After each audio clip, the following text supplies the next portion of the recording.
Ini adalah batasan yang berasal dari pikiranmu sendiri, dari trauma masa lalu yang belum sepenuhnya kamu hadapi dan obati, serta dari luka yang terpendam dan belum terungkap selama bertahun-tahun. Mungkin kamu sedang mengalami masa di mana kamu merasa, kenapa semuanya terasa berat, padahal aku tidak tahu apa yang salah? Perasaan itu bertanggung jawab atas kondisi emosionalmu, dan mungkin juga memengaruhi suasana hati serta energimu sehari-hari.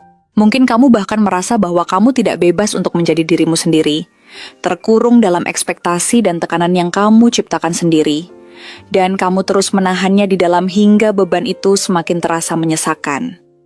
Kemudian hadir kartu Ten of Swords yang memperkuat pesan bahwa kamu pernah atau sedang berada di titik terendah dalam hidupmu.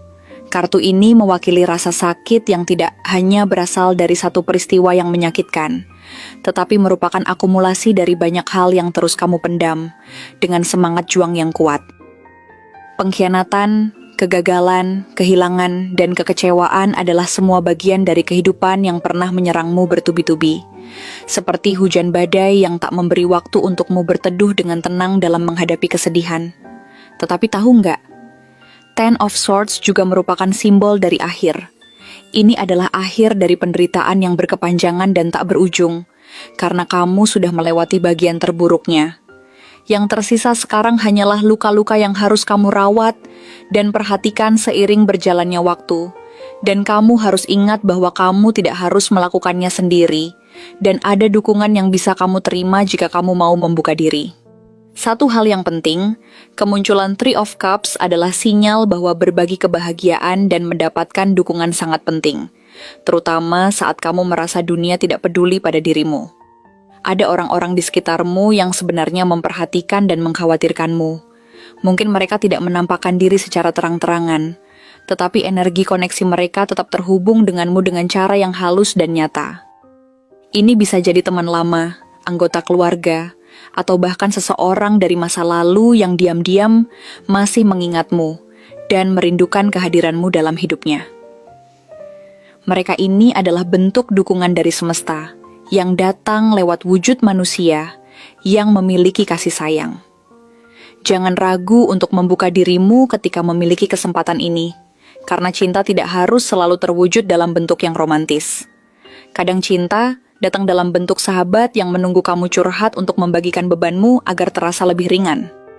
Dalam bentuk saudara yang tiba-tiba mengirim pesan untuk menanyakan kabarmu dengan perhatian tulus. Dalam bentuk orang asing yang memberi senyuman hangat saat bertemu di jalan dan menciptakan momen bahagia di tengah kesibukan.